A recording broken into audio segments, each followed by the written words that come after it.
민수기의 처음 4장 1, 2, 3, 4장에서 우리는 백성들의 숫자를 세는 것, 계수하는 것과 이제 어떻게 진을 치고 행진해야 하는지에 대하여, 그리고 하나님의 거룩하심을 지키기 위하여 하나님께서 구별하여 세우신 레위인들의 역할이 각 자손별로 무엇인가 하는 것을 지난 시간까지 우리가 같이 살펴보았습니다. 이제 오늘 볼 5장 그리고 다음 주에 볼 6장, 여기서는 하나님의 군대가 된 이스라엘 백성들 이 진영을 유지하는 데 필수적으로 중요한 4가지 사항들에 대한 가르침이 나옵니다.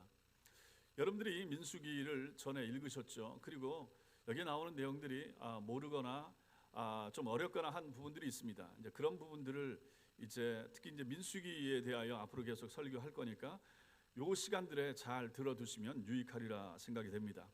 5장과 6장에 나타나는 이러한 내용들 4가지, 먼저 오늘 1절부터 4절까지 우리가 읽은 본문인데, 여기는 이스라엘 백성들이 거하는 그 진영이죠. 이 사람들이 거하는 이 진영을 정결하게 위하여, 깨끗하게 하기 위하여 해야 될 일이 무엇인가에 대한 내용이 나오고, 5절부터 31절까지에 보시면 이스라엘의 이 진영을 하나됨을 깨트릴 수 있는 요소가 있다. 화목하고 하나가 돼야 되는데 이것을 깨트릴 수 있는 요소가 있는데, 그것에 그런 일이 일어났을 때 손해를 배상하는 것, 그리고 의심의 법에 대한 내용이 이제 그 뒷부분 31절까지 나옵니다. 그 다음에 다음 주에 볼 6장에는 나실인에 대한 규례가 1절부터 21절까지 나오고, 축도하는 내용이 22절부터 27절까지 나오는 것입니다. 그래서 이 내용을 5장과 6장에 나오는 내용을 4가지로 요약을 할 수가 있습니다. 먼저 오늘 1절부터 4절까지는 정결에 대한 것이 되고, 나머지 5절부터 31절까지는 화목에 대한 것이 되고, 다음 주에 볼 6장 앞부분에 대한 내용은 나실인 규례에 대한 1절부터 21절까지는 헌신에 대한 것이 되고, 나머지 뒷부분은 축복이 됩니다. 정결, 화목, 헌신, 축복, 이것을 가만히 생각해 보면 우리가 교회를 섬길 때, 하나님의 교회를 섬길 때 꼭 필요한 요소가 이것들이라 하는 것을 보게 되는 거죠. 이 4가지는 정결, 화목, 헌신, 축복, 이것은 광야를 살아갔던 이스라엘 백성들 뿐만 아니라 오늘날 이 시대를 살아가는 여러분과 저에게도 이거 필수다 하는 것을 알게 됩니다. 오늘 5장 이 말씀을 통하여 저는 정결, 정결함, 깨끗함, 여기에 초점을 맞추어 말씀을 살펴보겠습니다. 이 말씀을 같이 나눌 때 깨닫는 은혜가 있게 되길 바랍니다. 먼저는 광야를 지나는 사람들을 볼 수가 있습니다. 자, 보세요.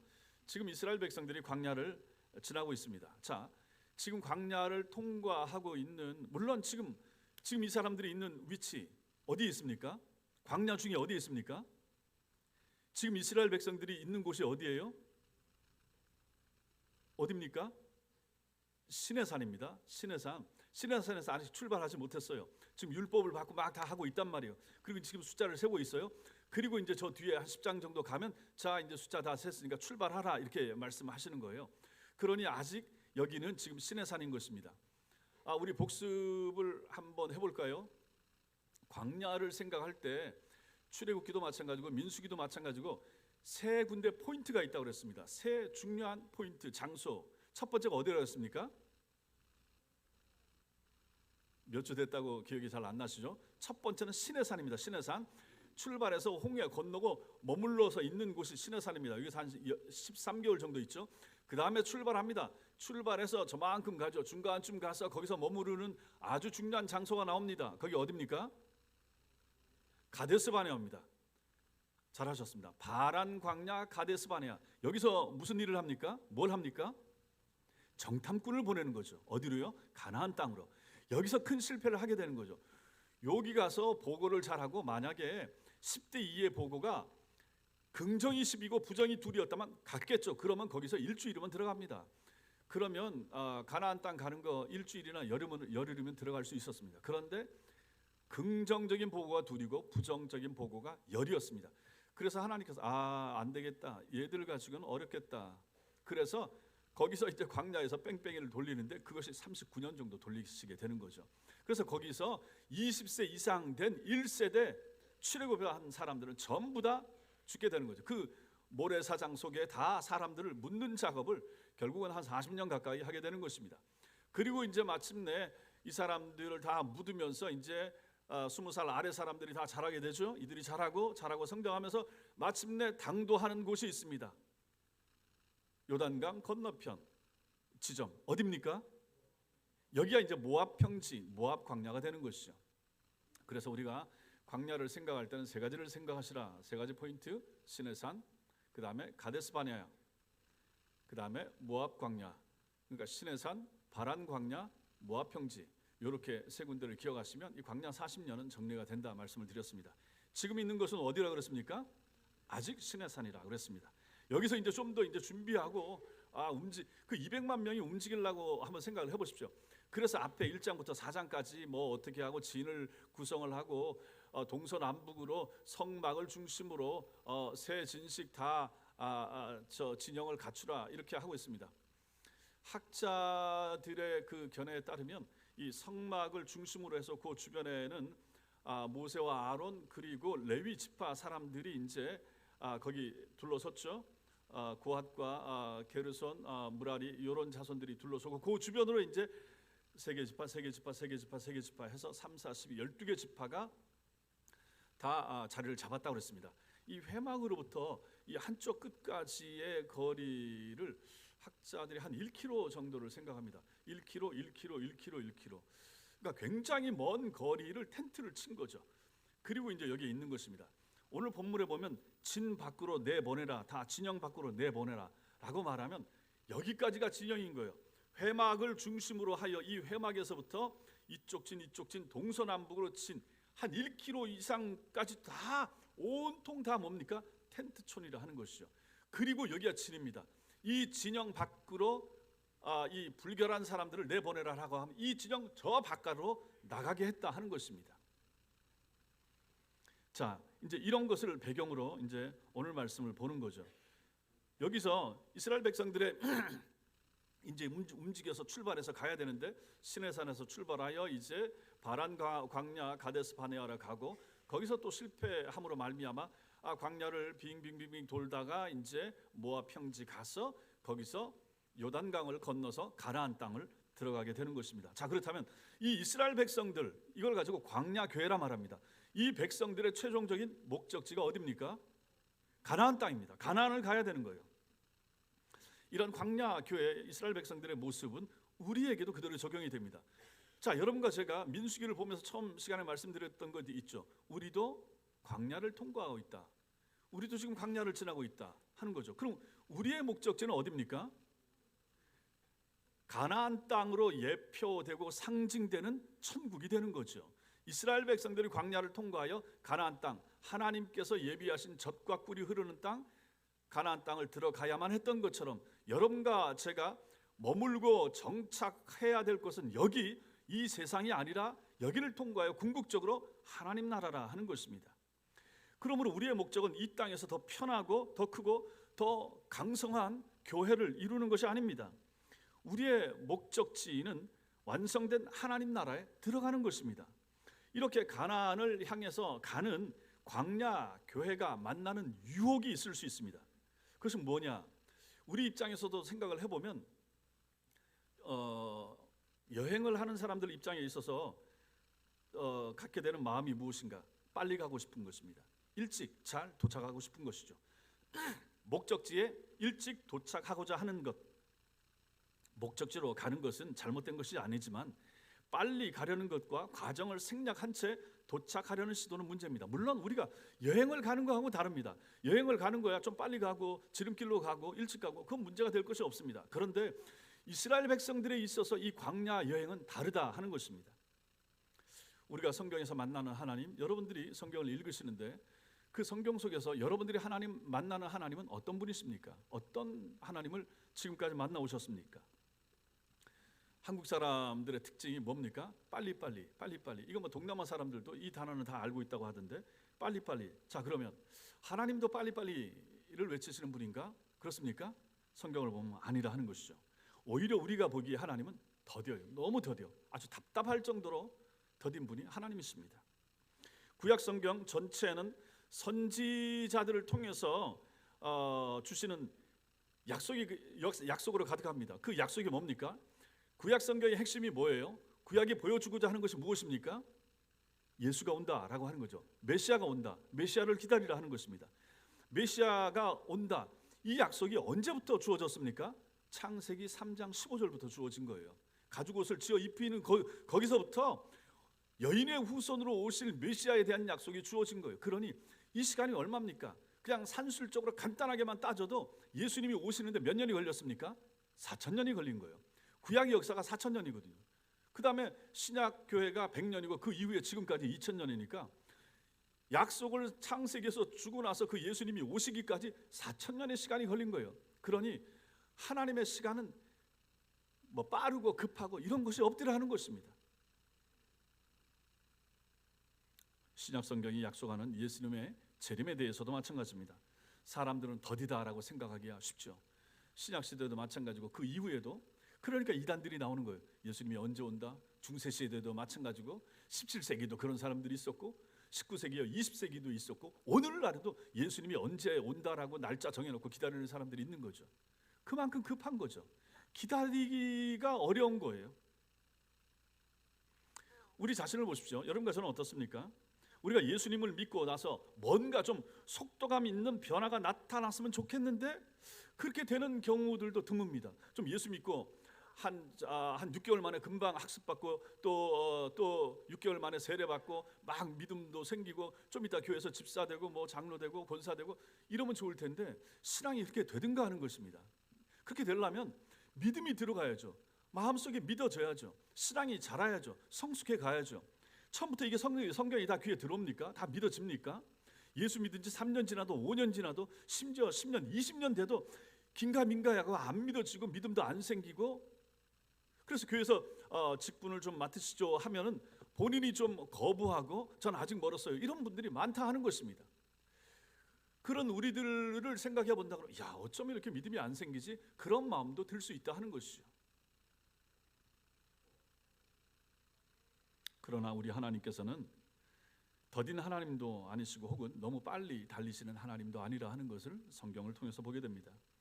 우리는 성경 속에서 우리가 만나는 하나님은 어떤 분이십니까? 적시에 일하시는 하나님입니다. 제때에 일하시는 하나님이죠.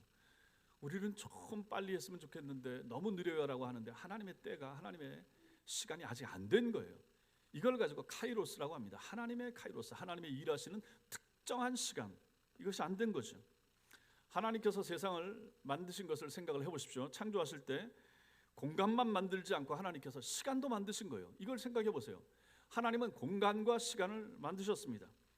시간과 공간이 만나는 자리, 거기가 바로 역사가 되는 것이죠. 우리가 있는 자리가 역사입니다. 우리의 흔적이 역사인 거죠. 과거가 있고 현재가 있고 미래가 있는 것, 이게 이제 역사인 것이죠. 하나님께서 시간과 공간을 어울리게 함으로 말미암아 가로축과 세로축으로 삼아서 거기에 우리를 두시는데 거기가 바로 역사가 되더라 하는 것입니다. 여러분, 우리가 땅과 집을 매입합니다. 삽니다. 그럼 어떻게 됩니까? 무엇을 사는 거죠? 공간을 사는 것입니다. 아파트를 사는 것도 마찬가지입니다. 공간을 구입하는 것이죠. 이것은 할 수만 있으면 이렇게 하고 또 누구나 하려고 합니다. 그런데 공간은 이렇게 돈 주고 살 수 있지만 시간은 어떻습니까? 시간은 안 되는 거예요. 공간은 돈 주고 살 수 있지만 시간은 안 되더라. 시간은 우리 마음대로 차지할 수 있는 것도 아닙니다. 내 시간도 내 것이 아니고 남의 시간도 내 것으로 만들 수가 없습니다. 시간은 또 시간은 우리가 장래를 위해서 미리 땡겨서 가불할 수 없습니다. 시간은 저축해 둘 수도 없습니다. 하나님께서는 시간을 인간의 것으로 만들도록 허락해 두지 않은 거예요. 땅은 주고 공간은 허락하실 줄 몰라도 시간은 하나님께서 그렇게 하지 않더라 하는 것입니다. 자, 그렇다면 광야 백성들을 생각을 해보십시오.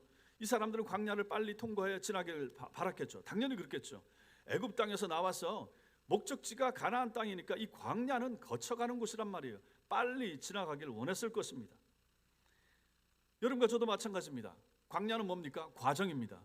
여러분과 저는 마찬가지죠. 우리도 과정을 힘들어하기 때문에 빨리 과정을 마치고 지나가길 바랍니다. 학생들도 마찬가지입니다. 빨리 중학교, 고등학교 아니면 대학교 과정을 마치고 싶어 합니다. 근데 그게 우리가 원한다고 되는 것이 아닙니다. 일정한 기간이 필요하고 그 일정한 기간 동안에 수련과 연수가 연습이 필요한 거죠. 그래서 여기서 이제 우리의 마음에 답답함이 나오는 것입니다. 과정이야 어떻든 목적지에 도달하기만 하면 된다, 이런 마음들을 가지게 되는 것입니다. 그러나 시간을 통해서 일하시는 하나님 입장에서 생각해 보면 그렇지가 않습니다. 우리는 목적을 중시하는데 하나님은 그렇지가 않습니다. 하나님은 목적지도 중요하지만 과정을 더 중시하시는 분이 하나님이십니다. 하나님께서는 추하고 죄 많고 무질서한 백성이 빨리 가나안 땅에 들어가기를 원치 않으셨습니다. 이것이 핵심이 되는 것이죠. 하나님께서는 거룩하게 다듬어진 백성을 가나안 땅에 들여보내고자 하신 것입니다. 이 사람들이 거룩해지기 위해서 필요한 것이 무엇이었습니까? 시간이었던 것이죠. 이것은 여러분과 저도 마찬가지입니다. 우리가 다듬어지는 것, 우리가 성장하는 것, 우리가 성숙해져 가는 것, 시간이 필요합니다. 아이들이 육체적으로 성장하는데도 시간이 필요합니다. 여러분과 제가 영적으로 성장하는데 당연히 시간이 필요한 것이죠. 이스라엘 백성들은 지금 애굽에서 나온 지 1년 하고도 한 달을 보냈습니다. 시내 광야에서 보낸 시간만도 지금 11달이 됐습니다. 백성들은 언제 이제 출발해요 하는 조바심이 있었을 것입니다. 이런 상황에서 우리가 보았던 첫 시간에 보았던 민수기 1장 1절에서는 둘째 해 둘째 달 첫째 날에 주어진 하나님의 명령으로 시작합니다. 그 명령이 무엇이었습니까? 이제 출발하라, 이게 아니라 뭡니까? 이제 계수하라, 숫자를 세라 하는 것이었습니다. 그리고 4장과 5장에서 레위인들에 대한 직무에 대하여 말씀하신 것입니다. 아직도 출발 명령은 내리지 않고 있는 거죠. 두 번째로 우리는 오늘 말씀에서 거룩하신 하나님을 기억하라 하는 것을 볼 필요가 있습니다. 오늘 우리가 보는 이 주어진 말씀의 핵심은 무엇입니까? 정결한 백성이 되라 하는 것입니다. 그 이유가 무엇입니까? 3절, 우리 5장 3절 같이 읽겠습니다. 3절 시작. 남녀를 막론하고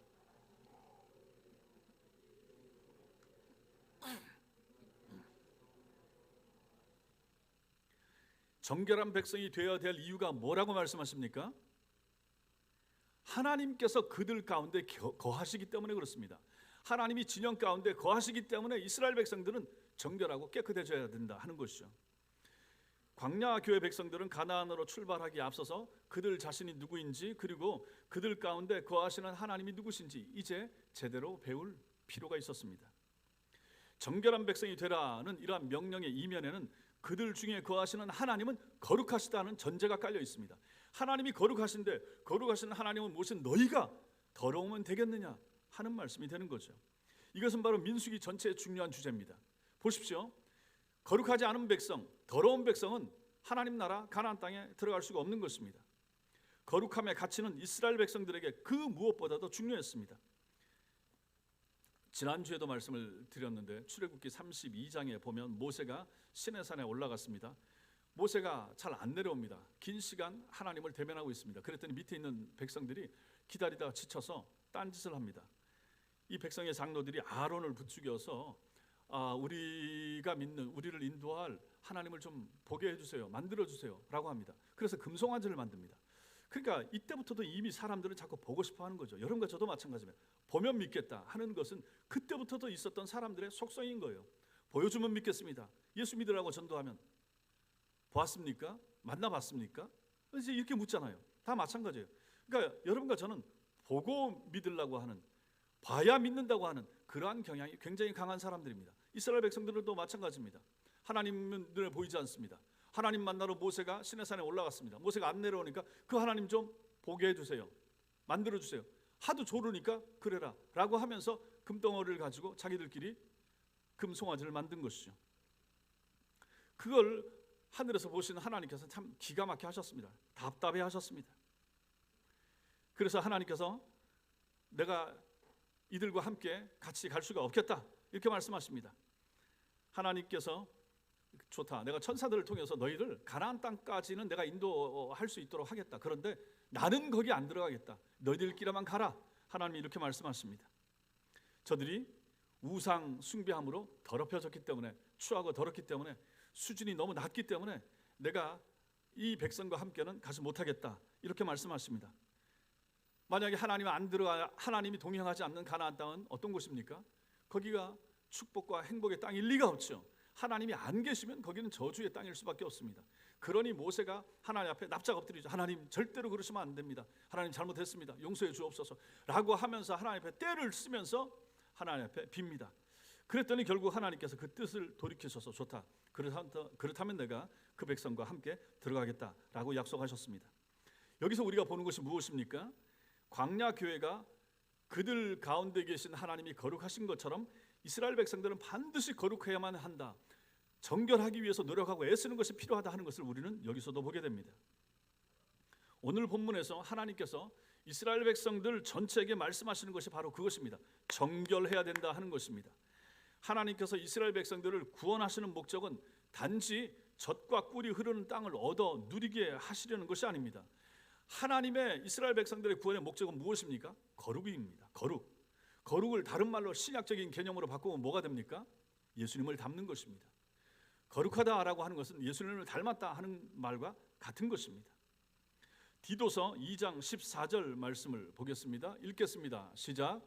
그가 우리를 대신하여 자신을 주심은 모든 불법에서 우리를 속량하시고 우리를 깨끗하게 하사 선한 일을 열심히 하는 자가 자기 백성이 되게 하려 하심이라.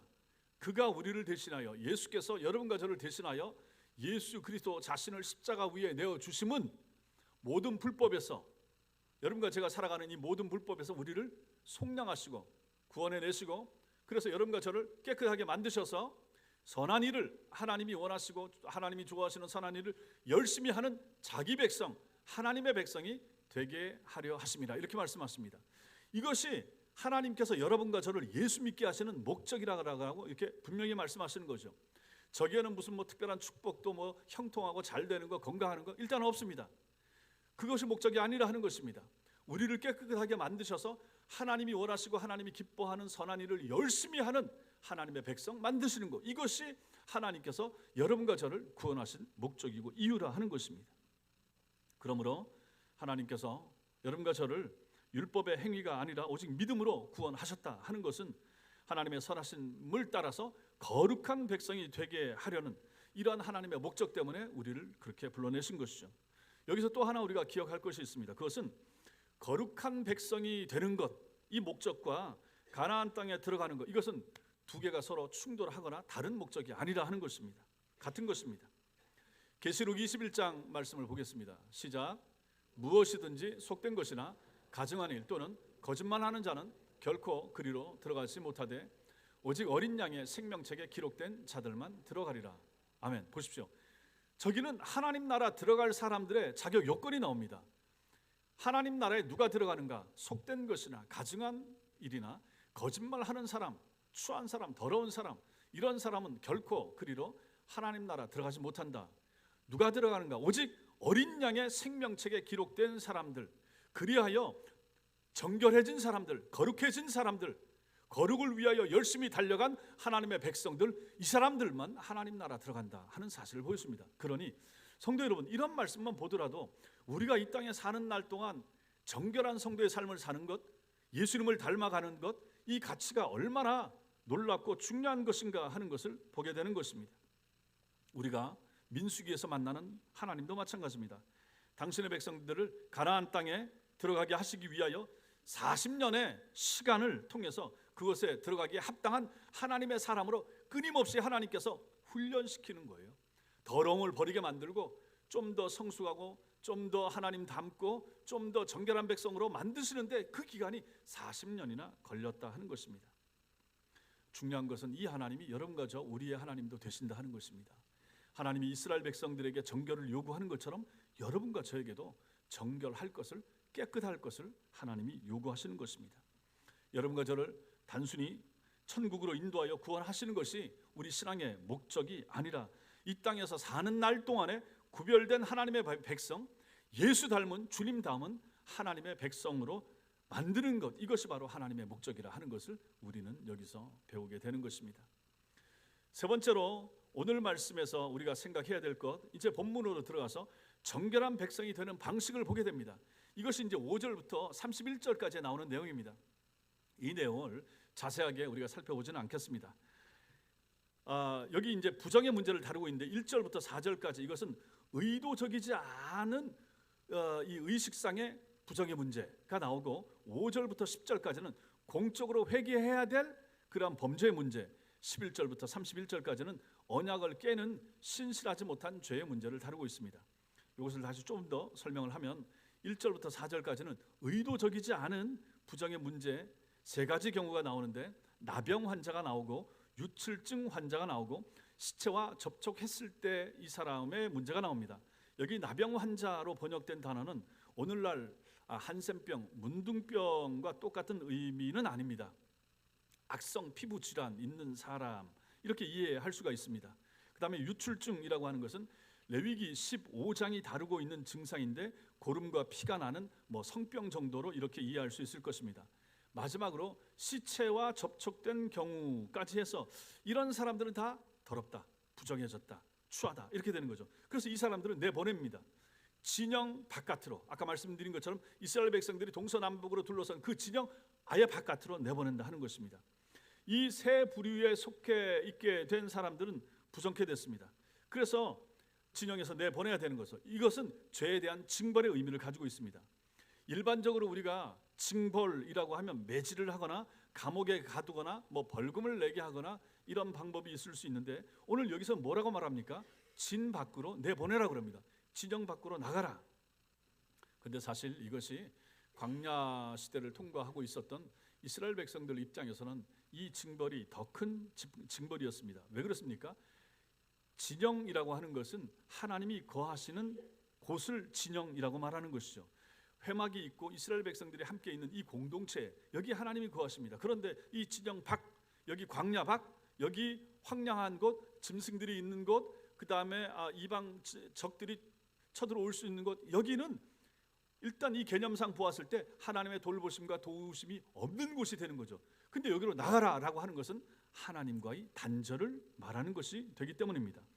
여기는 하나님의 도우심, 하나님의 보호하심이 없고 무서운 짐승과 강도들의 위협이 있는 곳이기 때문에 저기로 나가는 것 자체가 고통이고 아픔이 되는 것이죠.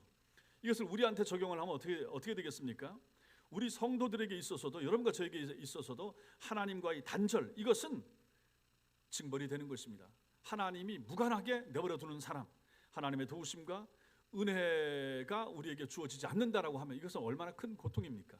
그것처럼 오늘 이스라엘 백성들 1절부터 4절까지 나오는 이러한 증상이 있는 사람들은 진 밖으로 내보내라. 죄가 있는 사람, 부정한 사람, 깨끗하지 못한 사람은 진 바깥으로 보내라 하는 것입니다. 두 번째, 5절부터 10절까지의 내용, 여기 이 부분은 공적으로 자백하고 회개할 뿐만 아니라 배상이 요구되는 그러한 범죄가 있다 하는 것입니다. 여기 나오는 본문은 이웃에게 손해를 입히는 경우의 죄를 주로 다루고 있는데, 이것은 단순히 이웃에게만 죄를 범한 것이 아니라 하나님의 언약 백성으로서 하나님을 향한 죄이기도 합니다. 그 7절을 보십시오. 7절에서 7절 우리 같이 읽겠습니다. 시작. 그 지은 죄를 자복하고 그 죄값을 온전히 갚되 5분의 1을 더하여 그가 죄를 지었던 그 사람에게 돌려줄 것이요, 이렇게 말합니다. 자, 여기 보시면 죄를 졌는데, 우리가 죄라고 생각하면 하나님께만 죄라고 생각하기 쉽지만 다른 사람에게 잘못하고 피해를 끼친 것도 죄가 되는 거거든요. 그러면 우리가 회개를 한다라고 하면 하나님께도 회개를 하고 그 사람에게도 용서를 구해야 이게 진정한 회개가 되는 것입니다. 근데 오늘 본문에 보면 7절에 보면 다른 사람에게 죄를 졌는데 그 사람에게 물질의 손해를 입힌 거예요. 그랬을 때는 5분의 1을 더해서 갚으라는 얘기입니다. 거기다가 5분의 1을 더해서, 이게 이제 배상이 필요하다. 죄를 다루는 데 있어서 자백이 필요하죠. 회개가 필요하죠. 그리고 필요하면 보상, 배상을 해줘야 된다. 그 말을 하고 있습니다. 많은 사람이 사람에게 죄를 짓고서는 내가 하나님께 용서하여 사함을 받았으니까 이제 됐다, 이렇게 생각할 수도 있는데 아닙니다. 그건 잘못된 생각입니다. 그래서 이 부분에 대해서 제가 말할 때마다 전도연 씨가 주연으로 나왔던 밀양 영화를 제가 자주 언급을 하죠. 자기 아이를 납치해서 죽인 범인이 면회온 그 아이 엄마에게 자신은 교도소 안에서 하나님 믿고 회개해서 새 사람이 되어서 마음이 평안합니다 라고 이렇게 말함으로 말미암아 자기를 용서해 주려고 왔던 아이가 죽었던 엄마, 그 사람도 이제 예수 믿고 용서해 주겠다고 왔는데 이 사람은 이미 감옥에서 자기가 하나님 믿고 나는 평안을 누리고 있습니다 이러고 있으니까 이 사람이 이제 미치는 거죠. 둘 다 잘못된 것입니다. 회개의 의미를 정확히 모르는 거죠.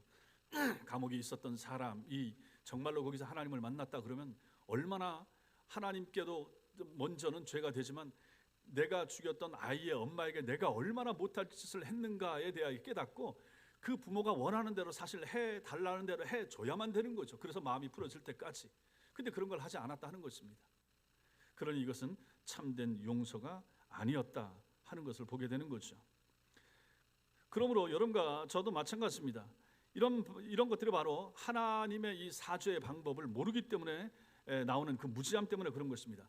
죄에 대한 자백 중요하죠. 먼저 있어야 되는 거죠. 그럼에도 불구하고 반드시 배상도 따라야 된다 하는 것이 7절 말씀이 우리에게 가르쳐주는 중요한 내용이 되는 것입니다. 그리고 그러므로 여러분 하나님을 두려워하셔야 됩니다. 신자가 죄를 짓게 되면 하나님은 반드시 그 죄값을 찾습니다. 대충 넘어가지 않습니다. 대충 넘어갈 수 있는 부분은 하나님이 대충 넘어가 주지만 만약에 신자가 신자로서 하지 말아야 될 도가 지나치다라고 하면 하나님이 징계를 하십니다. 그 사람이 다 토해낼 때까지 완전히 납작 엎드릴 때까지 하나님이 누르십니다. 그런 것들을 여러분 삶 가운데서 느꼈을 수도 있고 다른 사람이 당하는 신자로서 바람직하지 않은 삶의 모습을 통하여 살아가다가 하나님이 징계하셔서 당한 그 어려움을 당했던 사람들 여러분이 아는 사람들이 있을 수 있습니다. 저도 이제 그런 목회자로 지내면서 그런 걸 여러 번 봤습니다. 말씀드릴 수 있지만 굳이 이 시간에 말씀드리진 않겠습니다. 하나님 앞에 반드시 배상해야 됩니다. 여러분 대표적으로 말씀드리면 다윗을 보십시오. 밧세바를 취하고 밧세바의 남편을 죽게 만들었습니다. 그랬을 때 하나님이 그를 어떻게 징계했습니까? 그것을 나단 선지자를 통해서 책망을 받으니까 이 사람이 회개했죠. 통해 자복했죠. 눈물로 침상을 적시면서 얼마나 절실하게 회개를 했습니까? 그럼에도 불구하고 그는 징계를 받아야 됐습니다. 회개는 회개고 징계를 받습니다. 태어났던 밧세바가 낳았던 아이가 8일 만에 죽게 됩니다. 그거 하나님의 징계입니다.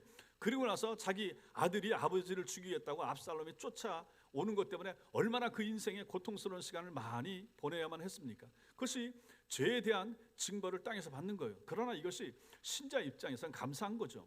신자는 죽은 다음에 하나님 앞에 받을 징계가 없는 거예요. 여러분과 제가 혹시라도 잘못하면 이 땅에서 모든 징벌을 다 받고 없어지는 거예요. 죽고 나면 하나님 앞에서 우리가 받을 것은 상과 은총밖에 없는 거예요. 그러나 불신자들은 이 땅에 사는 날 동안에 자기들이 행한 악행에 대하여 다 받지 않습니다.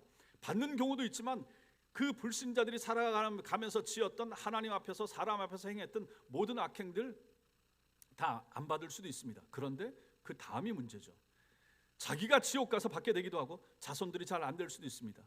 뭐 이런 말 하면 어떻게 될지 모르지만 지금 그 전두환 손자 때문에 시끄럽기도 하지만 그런 거 한번 잘 생각을 해보십시오. 그 당신 때는 어떻게 됐을지 몰라도 지금 그 아들 때, 그 아들의 아들 때 이런 걸 생각해 본다 그러면 야 하나님은 정확하시다 하는 것입니다. 그래서 우리가 보는 것이 무엇입니까? 하나님의 성품입니다.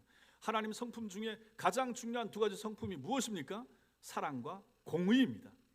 사랑은 우리가 잘 알지만 하나님은 공의다. 공의는 법대로 하는 것입니다. 엄정한 거예요. 그래서 우리가 하나님을 믿는 것이요. 이 하나님 우리가 봤을 때 야 하나님 저런 인간 가운데 내버려 둡니까? 저거 왜 심판 안 합니까? 우리가 할 필요 없어요. 내버려 두시면 하나님이 알아서 하시는 것입니다. 그러므로 우리는 하나님을 두려워해야 되는 거죠. 여러분과 제가 하나님 앞에서 그래서 잘 사는 것이 필요합니다. 우리는 그래서 죄를 짓지 말아야 됩니다. 신자가 죄 안 짓기 위해서 애를 써야 되는 거죠. 하나님 앞에서 범죄하지 않고 사람들 앞에서 해를 끼치지 않도록 그렇게 노력하면서 살아야 될 사람들이 여러분과 저인 것입니다. 우리는 당해도 됩니다. 손해 입어도 됩니다. 그러나 우리가 손해를 끼치거나 다른 사람에게 해를 입히거나 이런 건 하지 않아야 되는 거예요. 신자가 하면 하나님이 고통스러워 하시거든요. 우리를 구원해낸 목적이 우리의 정결함 때문에 거룩함 때문인데 그것을 위하여 부름받은 우리가 남에게 아픔을 주고 그러므로 말미암아 우리가 더럽혀진다 그러면 하나님은 안 좋아하신다 하는 것입니다. 우리 자녀들이 추한 모습으로 살아가면 부모들이 얼마나 고통스럽습니까? 마찬가지인 것이죠. 우리는 정결한 백성으로 하나님 앞에 부름을 받았습니다. 여기 이제 11절부터 31절까지 나오는 이 부분, 이건 부정의 문제, 결혼을 전제로 합니다. 결혼이라고 하는 여기 보면 언약을 배신하는 죄가 나옵니다. 하나님께서는 당신과 이스라엘 백성의 관계를 종종 결혼에 비유하셨는데 하나님이 신랑입니다. 그러면 우리는 누굽니까? 신부가 되는 거예요. 교회는 신부입니다. 광야에서 하나님이 신랑이시고 광야 이스라엘 백성들이 신부입니다. 이 점에서 이것을 잘 보여줍니다. 그래서 결혼 관계를 성경에서 그렇게 많이 강조하는 이유가 여기 있습니다. 결혼은 매우 중요하고 결혼 언약을 신실하게 지키는 것도 중요합니다. 그런데 결혼을 깨는 요소들이 있습니다. 간음입니다. 간음이 결혼 언약을 깨는 악한 행위이듯이 이스라엘 백성들이 우상을 숭배하게 되면 이것은 하나님 앞에서 영적인 간음이 되는 것이죠. 그래서 하나님이 이것을 싫어합니다. 우상 숭배를. 하나님께서 세우신 가장 기본이 되는 질서인 부부 관계가 의심과 질투로 무너지는 것은 하나님의 백성인 이스라엘 백성, 이스라엘 공동체의 근간을 허무는 일이 되기 때문에 지금 광야 안에 있는 이스라엘 백성들, 그 남자와 여자, 남편과 아내 사이에도 이런 요소들이 있을 수 있기 때문에 이것을 경계하는 거예요. 그 백성들이 200만 명이 300만 명이 광야에 살았잖아요. 사람이 사는 곳에도 항상 죄가 있고 죄의 문제들 가운데는 이 부부들 사이에 틀어지는 이 의심의 문제나 이러한 이 배신의 문제, 이런 것이 있을 수 있다. 이것을 가지고 하나님이 교훈을 하고 있는 부분이 바로 11절부터 31절의 내용이 되는 것입니다. 그래서 여기서 다루는 문제가 의심의 문제입니다. 남편이 아내를 의심합니다. 남편이 아내가 부정했다, 간음했다라고 의심하는 것에 대하여 이 뒷부분의 내용을 말해 주고 있는 거죠. 11절부터 29절에 나오는 이러한 절차들을 가만히 살펴보면 여러분들이 읽어보셨을 텐데 보시면 남성 위주의 율법처럼 보이지만 실제로는 이것이 여성을 위한 율법이 되는 거예요. 여러분 생각을 해보십시오. 고대 사회에서는 남자들 위주였죠. 여자들은 수조에 집어넣지도 않을 정도로 그런 시대 아니었습니까? 이것은 모세 시대에도 마찬가지였습니다. 그러면 이 당시에는 남자들이 절차와 과정 없이 여자들을 버려도 상관없던 시대였습니다. 이러한 때에 오늘 여기서 말씀하고 있는 이 절차는 당시의 여성들이 아무렇게나 함부로 버려지지 않도록 하기 위한 하나님의 배려가 여기에 깃들어 있는 거죠. 그러니 이것은 얼마나 감사한 것인가. 이미 그 시대에 하나님께서는 여성의 인권을 존중하면서 이런 것을 말씀 속에 집어넣었다 하는 것입니다. 그래서 하나님이 임재하시는 언약 백성으로서 정결하게 살아가도록 하기 위하여 하나님이 이 말씀을 집어넣은 거예요. 자, 마지막으로 네 번째로는 정결한 백성이 되라. 이것이 오늘 말씀의 핵심이 되는 것입니다. 본문이 가르치는 결론적인 교훈이 1절부터 31절까지 이 모든 내용의 핵심, 이것은 바로 이스라엘 자손이 모든 형태의 부정함, 더러움에서 떠나야 한다 하는 것입니다. 이것이 다시 3절에 나오는 것처럼 하나님께서 그 진영 가운데 거하시기 때문에 너희는 정결해야 된다, 깨끗해야 된다, 이 말씀을 하시는 것입니다. 광야 이스라엘 백성들은 모든 종류의 어떤 형태로든 더러움을 버려야 했고 항상 정결함을 원하시는 하나님 앞에서 살아가야만 했던 것입니다. 이것은 여러분과 저 우리도 마찬가지입니다. 하나님이 우리에게 이것을 요구하시기 때문에 그런 것입니다. 우리는 신실하지 못함과 의심으로 부부 사이라고 하는 가장 기초적이고 가까워야 할 인간관계조차도 제대로 유지하기 어려운 연약한 존재들입니다. 그래서 오늘날 이 땅에 그러한 가정의 문제, 가정의 깨어짐, 이런 것이 얼마나 많습니까? 그런데 주님께서는 이러한 우리의 죄악뿐만 아니라 우리의 모든 연약함까지도 대신 짊어지시고 죽으셨다라고 성경은 말씀합니다. 그 결과로 우리는 거룩하신 하나님의 백성들이 됐죠. 그리고 하나님께서 우리 가운데 거하시게 됐습니다. 성도 여러분 보십시오. 우리가 하나님의 사람이 됐습니다. 우리 속에 하나님이 거하십니다. 우리 가정에, 우리가 예수를 믿으니 우리 가정 가운데 하나님이 거하십니다. 우리 교회에 하나님이 거하십니다. 그러면 우리는 어떻습니까? 하나님이 거하시는 백성이 된 것입니다. 이 진영 가운데 하나님이 거하십니다. 내 속에 하나님이 거하시고 우리 가정에 하나님이 거하시고 우리 교회에 하나님이 거하신다는 사실 믿으시기 바랍니다. 이스라엘 진영 가운데 하나님이 거하시기 때문에 하나님께서 저들에게 요구하신 것이 무엇이었습니까? 정결하라 하는 것입니다. 하나님이 우리 가운데 거하시면서 하나님이 우리에게 요구하고 부탁하시는 것이 무엇이겠습니까? 정결한 것입니다. 여러분과 저에게 원하시는 하나님의 바람, 이것이 바로 정결함이 되는 것이요. 이것을 바로 오늘 말씀에서 강조하고 있는 것입니다. 5장 전체가 얘기하는 가장 중요한 것, 정결하라 하는 것입니다. 사랑하는 성도 여러분, 오늘날 성도와 교회가 잃어버린, 그래서 반드시 회복해야 될 가장 중요한 가치, 그것은 거룩함과 정결함입니다. 행복을 너무 강조하느라 거룩함을 잃은 교회들도 있고 성장과 부흥을 노래하다가 정결함을 상실한 지상 교회들도 있습니다. 지상 교회는 우리 교회도 마찬가지입니다. 행복도 필요하고 성장도 있어야 되지만 더 중요한 것, 결코 포기할 수 없는 것이 있으니 그것이 바로 정결함입니다. 거룩함입니다. 여러분과 제가 정결하지 못하면 하나님 앞에 합당하지 못합니다. 제가 정결한 목사, 거룩한 목사가 못 되면 여러분들이 저를 어떻게 신뢰하고 제 말을 듣겠습니까? 여러분들이 정결한 백성으로, 거룩한 백성으로 살아가려는 것을 포기한 채 살아간다 그러면, 그것을 제가 만약 알게 된다면 얼마나 마음이 힘들겠습니까? 제가 지금까지 목회해 오면서 교인들 가운데 거룩하지 못하고 늘 죄 가운데 있고 그것을 지적해 줌에도 불구하고 돌이키지 않는 성도를 볼 때마다 마음에 너무 고통스러웠습니다. 저분이 우리 교회에 나온다는 사실이, 저분이 내 설교를 듣고 있다는 사실, 그럼에도 불구하고 바뀌지 않는다는 사실이 저를 너무 힘들게 고통스럽게 만들었던 것이죠. 이것은 하나님 앞에서도 우리가 다 마찬가지라 하는 것입니다. 그러므로 여러분과 저는 오늘 말씀을 마음에 새겨야 됩니다. 정결한 성도로 자라가야 됩니다. 거룩한 신자로 훈련되는 것이 필요합니다. 더 거룩한 백성으로 다듬어져 가야만 하는 것입니다. 천국에서 구원받은 백성의 삶을 누리기 위하여 여러분과 저는 이 땅에서 더 훈련되는 것이 필요합니다. 성도 여러분, 훈련이 잘 돼야 됩니다. 그래야 하나님 나라 들어갑니다. 그래야 하나님 나라에 들어가서 정결한 백성의 삶을 살 수가 있게 되는 것입니다. 훈련되어야 될 가장 중요한 부분이 무엇인가? 죄를 멀리하는 것입니다. 우리를 부정하게 만드는 요소들을 피해야 됩니다. 여러분과 저를 죄로 이끌 수 있는 소지가 있는 장소 가지 말아야 됩니다.